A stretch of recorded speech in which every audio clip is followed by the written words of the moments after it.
obviously because cannabis isn't federally legal, you're not able to market it like other brands in other industries. Cannabis companies lack access to more than 90% of advertising space people see every day.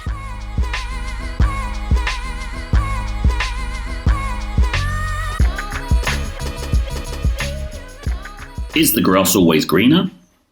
After a successful career in food and lifestyle journalism on the East Coast, creative agency owner Biana Monica hightailed it out west to where the grass is greener. She gives us the lowdown on the California market, the challenges of getting cannabis brands recognized, and what the future holds as more states open up.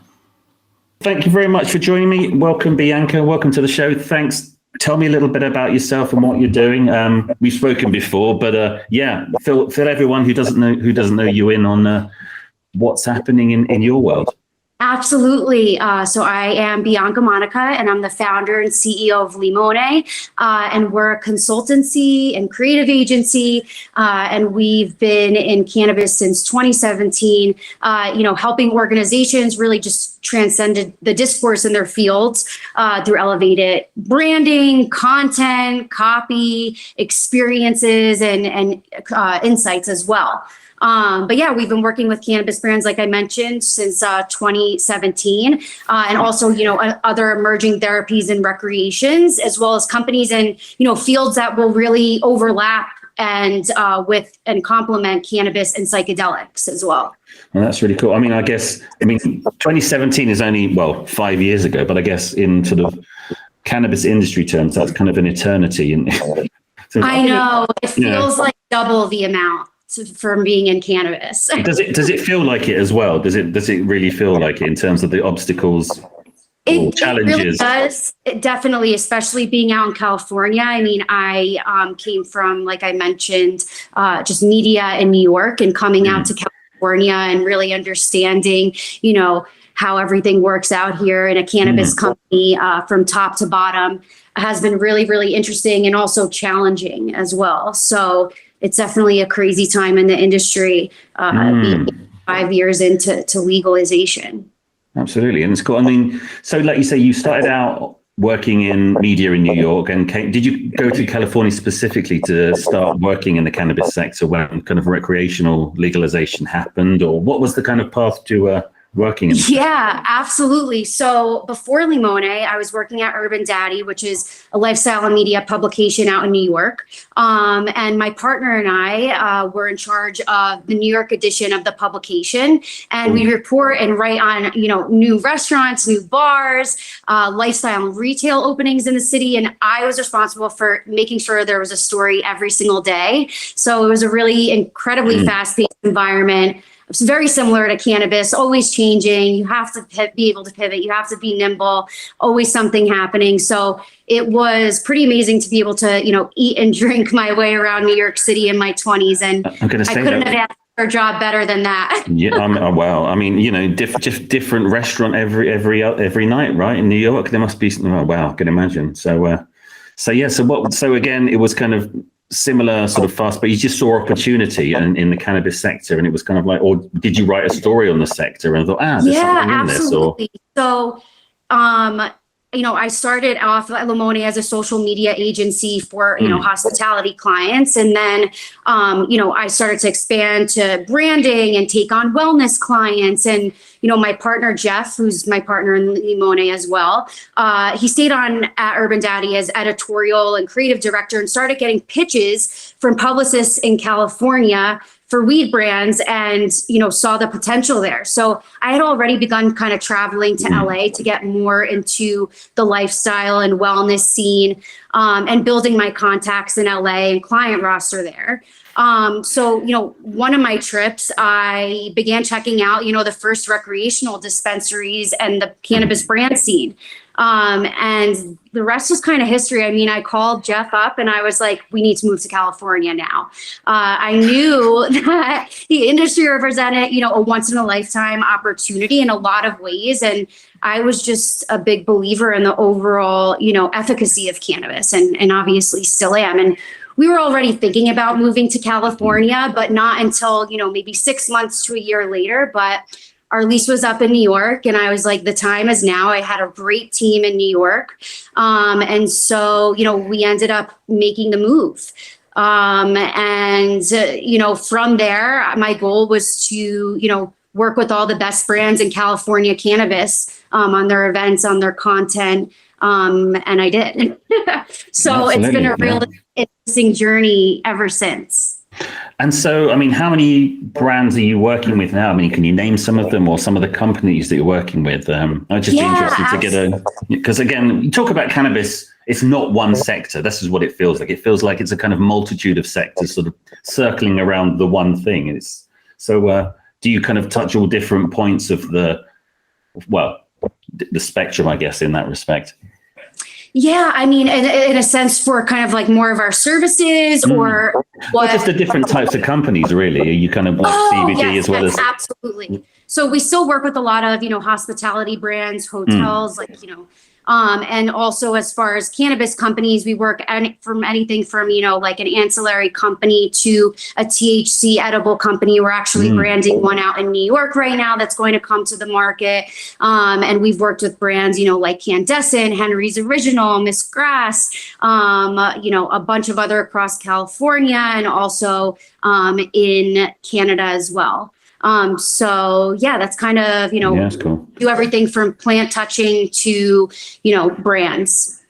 Do you know who was I speaking to earlier? Jake from Ladybug Farms. Do you know him? Oh, I'm familiar with them. Yes, totally. So hopefully we're going to get him on the show soon as well. So that'd be really cool. Because again, he's a British guy sort of, living out in California who's suddenly a cannabis farmer. It's like, well, that's a story worth hearing. So again, hopefully get him on the show soon. Absolutely. But again, yeah, I mean, but again, so have you worked with, when you say plant touching, sort of, I guess cultivators. So Henry Original is a big one. Cultivator, obviously Candescent. It's been really, really fun to be able to work with legendary cannabis operators. It's been a crazy ride. Absolutely. And I guess from a marketing perspective, given the sort of challenges, I guess they're changing all the time in terms of what you can advertise, what you can't, what platforms you can use. How do you stay on top of that? And how do you kind of advise brands on what they should or shouldn't be doing? Because again, there's so much to navigate, isn't there? Absolutely. Well, obviously, because cannabis isn't federally legal, you're not able to market it like other brands in other industries. Cannabis companies lack access to more than 90% of advertising space people see every day. Wow. So it's really, a mix of, influencer seeding, speaking with editors and making sure that they're getting hands on the product, content as far as, making sure your blog is strong, especially your email and SMS, because those are places where you can kind of create an audience that's truly yours. Obviously, Instagram for brand awareness, but there's brands getting shut down left and right. You can't do ads there. TikTok, you can't even spell out weed like OUID. It gets taken down. You can't show cannabis plants. So it's very difficult. People have to stay creative. And I think content and experiences are really the way to do that, especially, as a brand in this day and age, and with Instagram being so saturated and the regulatory issues that we face. Yeah, no, I follow a lot of kind of cannabis brands on Instagram, and you see, what is it? You can show pictures of basically a green blob, the nugs themselves, but you can't show people consuming them, or maybe you can, but people shut it down, or, there is a sort of really fine line. There really is. Kind of like a blurred line. Yeah, for sure. And it's just, experts always testing the waters and everyone kind of staying in contact with what you get shut down for. And it's really a big trial and error until, this does become legal and it is accepted and, treat it like every other industry. And do you feel like things are getting easier or harder for cannabis brands on those sorts of platforms? I think that it is, it really depends what platform we're talking about. As far as LinkedIn goes, it's the only network, platform that doesn't, censor cannabis, which has been amazing. It really is quite weed friendly, isn't it? It is. It is weed friendly. And also the email too. If you're creating your emails and, embedding images, instead of, writing copy directly in it. That's like another, creative way to get around those things. But, I've had texts being, shut down and from clients that we've worked on and not going through, emails being pulled back. So it's really, it's difficult. And I guess you must have to just be upfront with clients and say, look, we can try this. It worked last time, but there is every danger that this is going to get shut down, or we're going to have to try something else. So I guess they just have to be completely on board with that right from the get-go.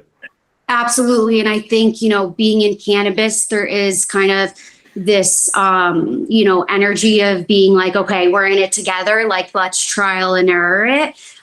So that's something that I'm really grateful for, because people are, figuring it out as it goes. And there's something new every day coming out, and battles to, confront. No, absolutely. Absolutely. No, that makes a lot of sense. And it's, again, it's an interesting challenge to have. And for a marketer, it's, having to try and just understand what those are and that's sort of the cutting edge. That's the stuff that's fun rather, it never gets boring, right? It never gets boring. Keeps me on my toes. Absolutely. Absolutely. Cool.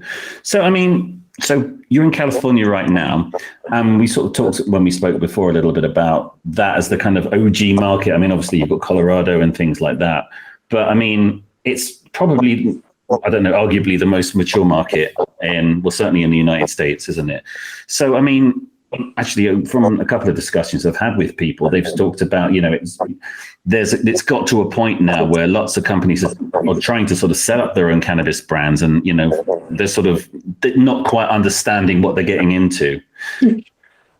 Does that, that's quite interesting. To think of, it feels here in the UK that, we're so far behind in terms of like the idea of having a recreational market. And then you contrast that with what's happening in California, where it's like a very well established. But in terms of the opportunities and within California and in other states as they're opening up, what do you see as the kind of almost logical next step in terms of what cannabis companies are, moving towards in terms of getting their brand out there? Obviously, you can take a brand, you can license it across different states, but, operating, you still have to operate within a single state in terms of the way you can sell and grow and things like that. So, and it becomes really costly too. And that's what, as far as California goes, it definitely is the most mature market, both brand wise and culturally, but it's hurting right now because of the combination of, regulatory hurdles that we talked about and taxes. It's crippling. And, something which is really interesting is the industry generated around, 1.3 billion in tax revenue, which is great, but companies are just like selling off parts and assets in the hopes to just, stay afloat long enough to see the profitability. And that kind of goes back to what you're saying about, people are excited to start cannabis brands and then get into it and have to deal with all of these issues. And, California is definitely going through that, and it will happen in other industries as well. But yeah, it's a crazy time, and it will continue to be. But I'm sorry, going back to your question, I always get like wrapped up in California.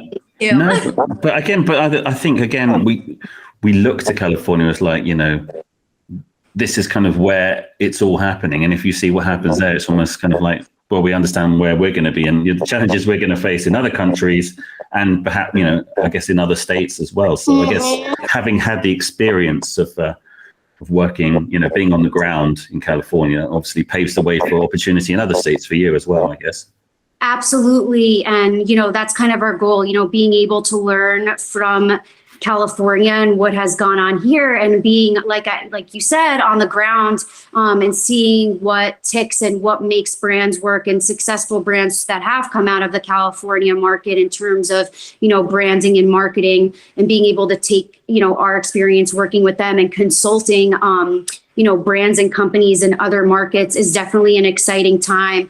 And that's kind of what we always wanted to do. I'm the type of person that needs to get my hands dirty and be on the ground floor of things to really understand it. So it really is an interesting time for, Californians to be able to get into other markets and really help people, because we have the experience, working in a recreational market for a while now. Really? But yeah. And I mean, I was going to say, it's kind of interesting when you think about, okay, so what's going to be happening in other states as they open up? I mean, again, I guess we look at different countries here in Europe as almost like being different states. I mean, like Germany's going to open up. I mean, again, that experience of but it's almost like you almost become part business consultant because you have to understand it innately in order to be able to absolutely have to, from, the regulations to, the labeling and everything that's changing. And that every state has, different regulations and different ways of running the market. So it's so much. And that's kind of why we've just been only able to focus on cannabis these few years. Because as soon as we got into it, you can't mess around. You could get someone's account shut down. You could advise them wrong. So it's really important for, brands and operators to be working with people who have had this experience already. So yeah, it definitely is an interesting, wave of ups and downs all the time. Absolutely. And a lot to learn. And I'm sure you've been learning with that, doing content as well, Yeah, I mean, for me, it feels like you have to almost have an element of advocacy in what you're doing because, it becomes like there's such a kind of purpose behind what we're trying. It's very mission driven, whether we're talking about, federal legalization or, decriminalization in one part of the world. And lots of people either don't know or don't understand or, don't see that, I guess here in the UK, again, one of the big challenges I think we have is that not a lot of people know that medical cannabis is legal or how they could benefit from it. Mm-hmm. There's a lack in education, which is something that, we've also found in content across brands, like a lot of people just kind of want to skip to the lifestyle aspect of things. And there's a lack of education. But, there's so many people that we still have yet to reach and teach about it, I think it's really important. No, and I think, here it feels like medical professionals are almost the gatekeepers to some extent in helping drive that medical market forward. But I guess in a recreational market, it has to be the bud tenders, right? And that's absolutely. They're the influencers, they're the ones selling the product and are going to make your product move. So absolutely. Yeah.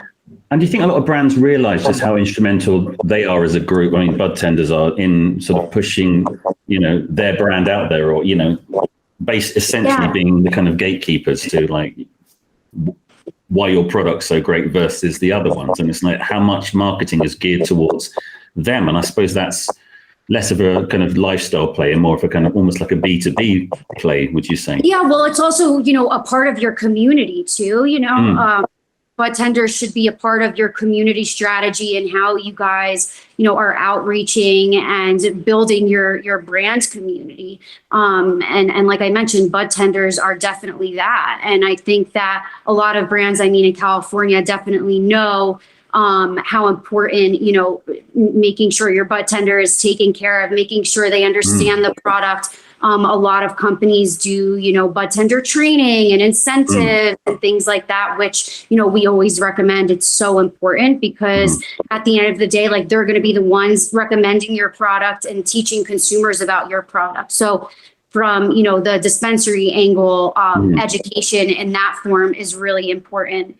And there's such a depth of information. Everything from strains to terpenes to, the cannabinoid. The terroir, if it's indoor, outdoor, there's so many different things. And also the story of the brand, which I think is really important too. What's the story? How did your brands come to be? What are your mission? What's your vision? What's your values? I think that, when brands have a strong, core and brand identity, it really translates and helps people, be able to relate with them on a more personal level. So yeah, that's definitely an important aspect to have as a brand. And that's, again, it's interesting when I look at kind of different cannabis brands because very much still, I think from what I've seen here in the UK, you have that such a very different aesthetic. So you have that kind of again, I always joke it's about kind of neon skull bong, kind of headshot, kind of goofy stuff to very high end kind of CBD wellness stuff. And then there's kind of everything in between. But it feels like, again, that tells me that there's no kind of one audience they're trying to attract. I mean, obviously, you know, you segment them, but there's such variety and such breadth of how you can come at it from your own brand story within the same sector. You know, it's Yeah, absolutely. I mean, you know, even when you come to the California market, there's just so many different brands that attract so many different consumers, but you know, the consumer demographic is wide. And people are buying cannabis at every age, you know. So there's definitely a need for it. And you know, so many different people to create a product for, which is definitely exciting. And again, I guess that extends to the kind of product categories, you know, from edibles. I mean, even within edibles, you've got kind of infused stuff, you've got gummies, and then to flower or pre-rolls and things like that. And again, there's such room for so many different, I mean, I think more and more it's, and I don't know what your perception of this is, you see that a lot of cannabis companies seem to be building the sort of industry that they want to see that they don't see everywhere. So that's where you've got a lot of kind of minority and, you know, female-owned companies and things like that, and then making, you know, putting that as the front and center of what they're doing, which is, again, I think is a very positive thing. What's your sort of take on that? Do you see that more and more? Do you think that that's more brands are kind of leveraging that part of their story, or do you think it's a case of people just feel more comfortable to sort of say, yeah, I'm, you know, we're from different backgrounds. There's such richness and diversity. So I've got this kind of weird, muffled sound, so excuse me if it's infiltrating into the podcast, but no, I don't hear it at all. Oh, that's cool. It's just me. Just maybe I'm just going crazy, or maybe I should have. Yeah. Anyway, that's cool. But yeah, I mean, going off of your question, I mean, I think that there are definitely more brands, you know, popping up that, you know, are female and minority owned, but at the end of the day, they don't have the access to capital as, you know, white men that are running businesses. And more what I've seen is women get pushed out of CEO positions, you know, during acquisitions, and men coming in as well.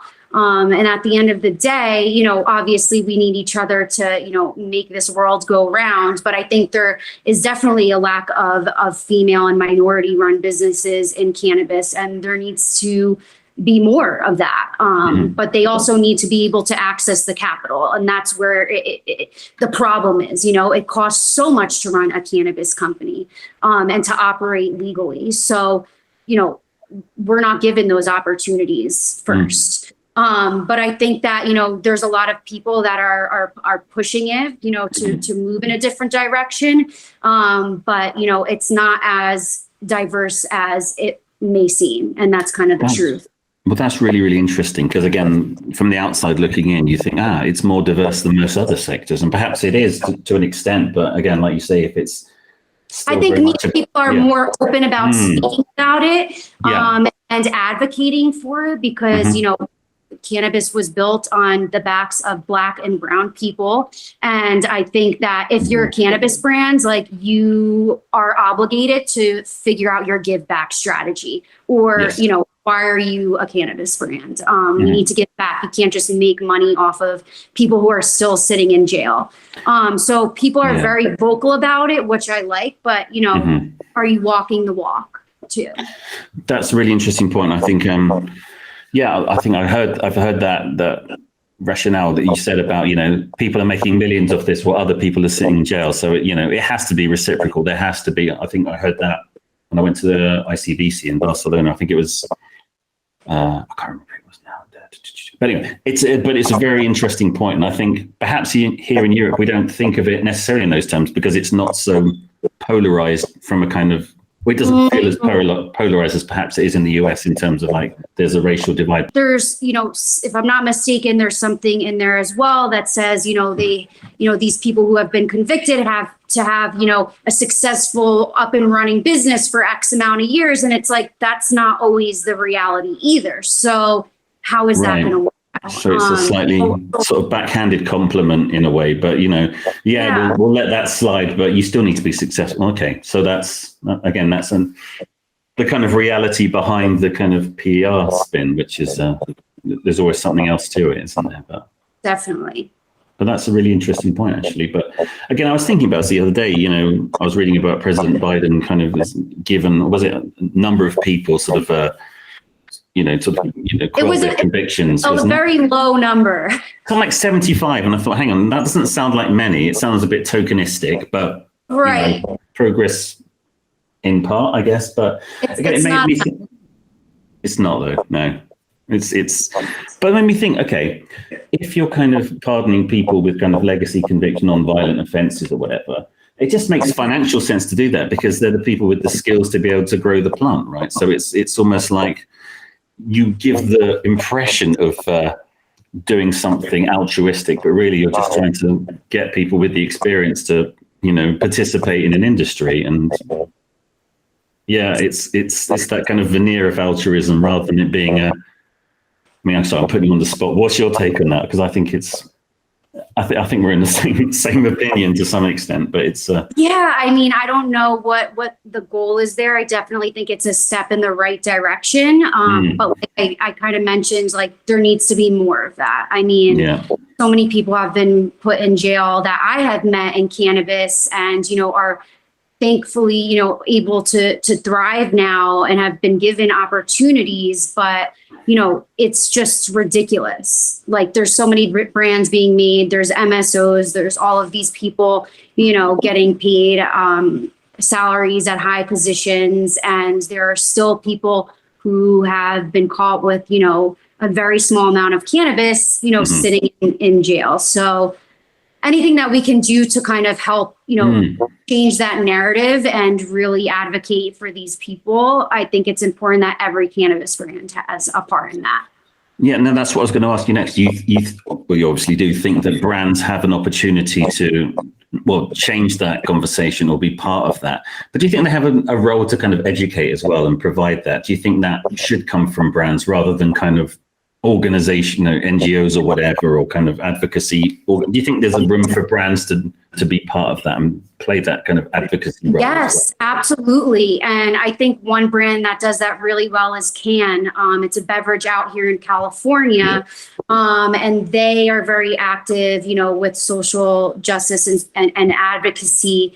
And we actually started together Cannabis for Black Lives out in California, which is a nonprofit that, got a bunch of cannabis brands together to donate to, minority groups and amplify minority groups in cannabis. So I think that, it's really important. And there is an opportunity for, cannabis companies to educate because, a lot of people aren't in the industry, especially consumers, and they don't know what's really going on behind the scenes. They see a cool brand, but when they're also teaching about, social justice and social equity, I think that's really important for, consumers to know who's actually doing the work and where should we buy from, because I think it's important for us to educate and make sure that our consumers are conscious as well.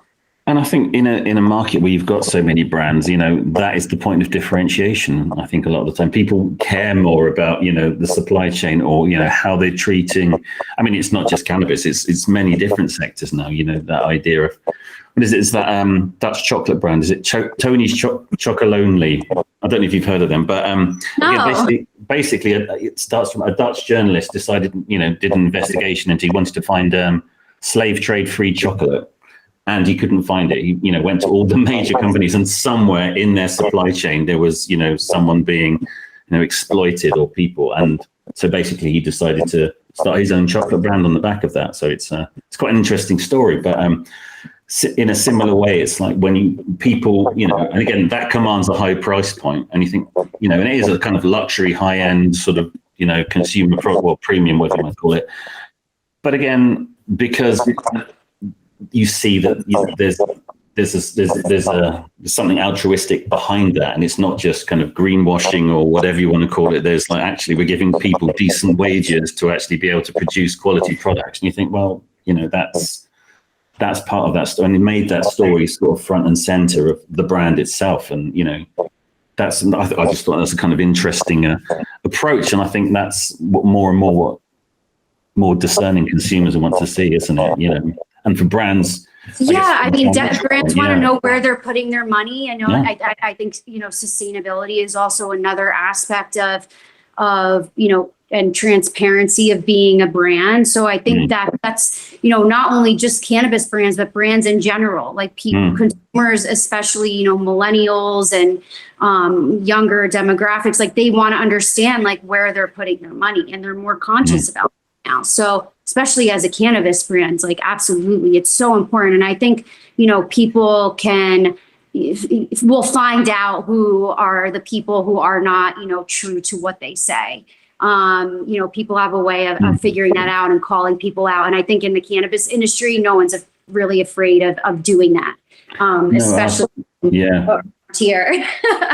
No, I see more and more report. I can't remember. I read something today about a brand or something that was doing something, and anyway, it was kind of like the people that were just on it, and it was a case of like, the fact this is being reported. Yeah, we have to hold people accountable. I mean, how is the world going to change if we don't? Very true. Very true. Cool. So in terms of what you're doing, I mean, again, we haven't addressed the company name. It's not from the terpene limonene, is it? It's limone. No, it's limone. It's still it means lemon in Italian. And how did I come up with the name? I mean, when I was a little girl, I just used to, I was the firstborn in the family. Right. So I would always, get dressed up, have my little purse, and, go to my restaurants with my mom and my dad and my aunts and my uncles. And I was like the little, princess sitting there. And like the one thing I would do is just always like eat up the lemons. I just loved that. Thing. Right. So I don't know. It just came to me, and my nationality is Italian. My grandparents are Italian, and I grew up speaking. So I wanted to, create something that was close to home for me, and it's been my baby ever since. Yeah, no, absolutely. But how many people think is that to do with the terpene? Do you get that a lot? I think that's quite interesting. Oh yeah, I get like limonene, limone. I mean, I get limonene a lot, and they're like, "Did you create this like for cannabis?" I'm like, "No, it was before." That was it. But still, it's a good. I just answer to whatever, because people call me like Monica too, because I have two first names. So that's it. Well, again, it's standing out, isn't it? If people got to ask questions about, it's a conversation starter, isn't it? It definitely is. Yeah. That's cool. But no, so what's next for Limone, and what you guys are doing in terms of the brands you're working with, in terms of like the different states you're going to be working in? Are you kind of broadening your horizons and working in other states, or what's kind of next? Yeah, absolutely. We just did. I mean, not just, but we did an event this past fall for an awesome company out in Michigan. So we were able to kind of get our feet on the ground there. And we did an event for Common Citizen, which was really, really amazing. So we've been out there, and now we're actually heading to the East Coast, going back to New York.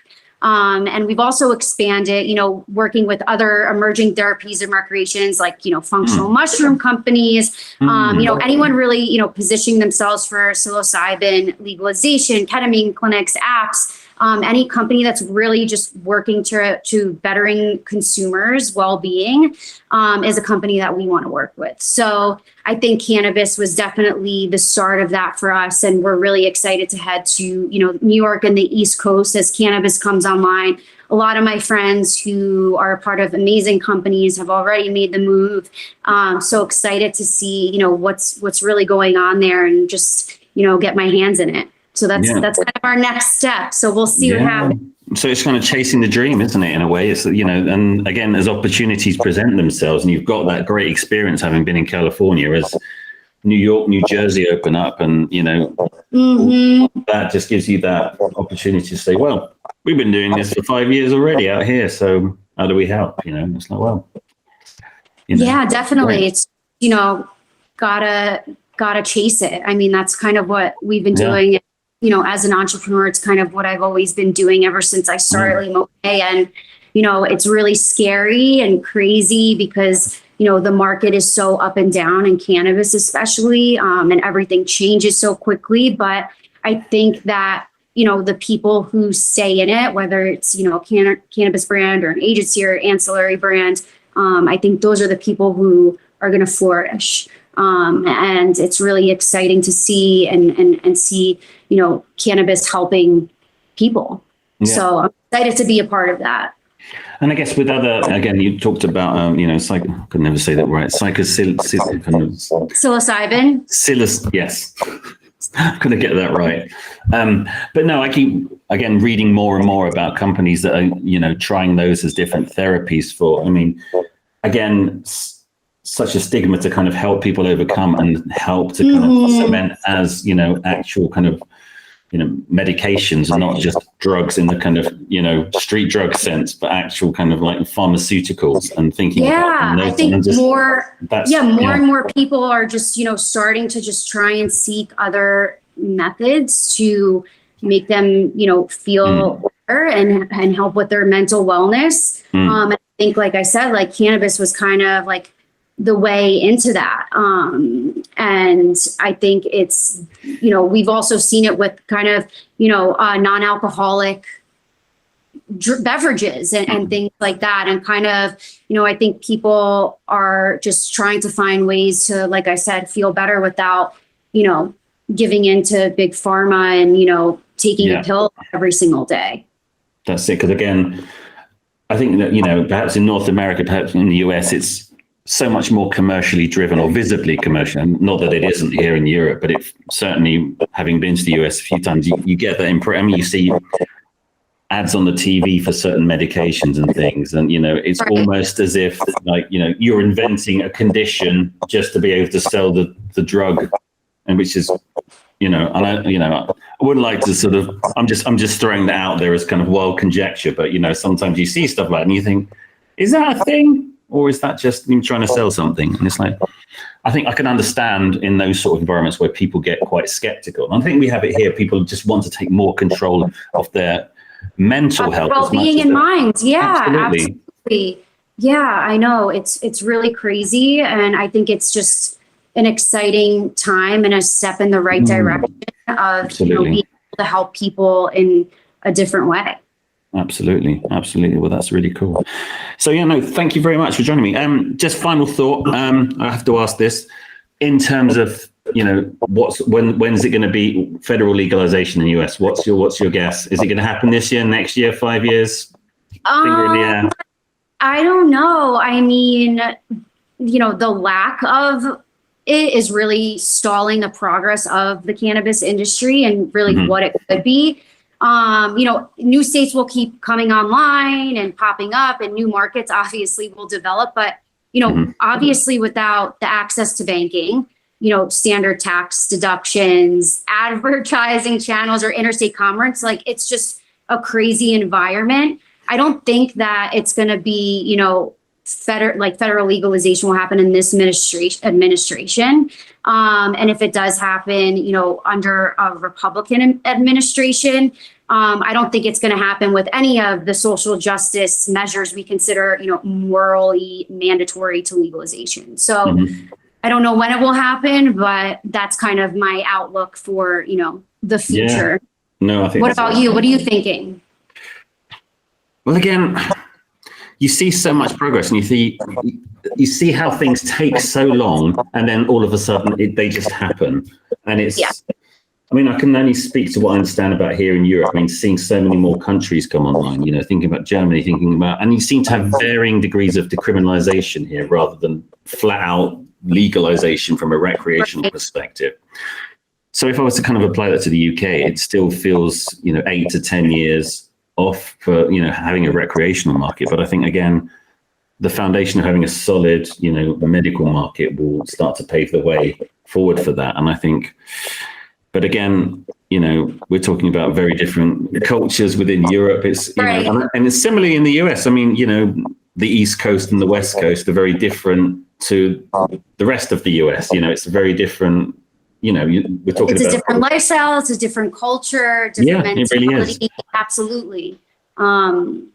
So, we'll see what happens. But again, it's never, like you said earlier, never a dull moment, never always something to try and get your head around, which keeps it interesting, right? So it definitely does.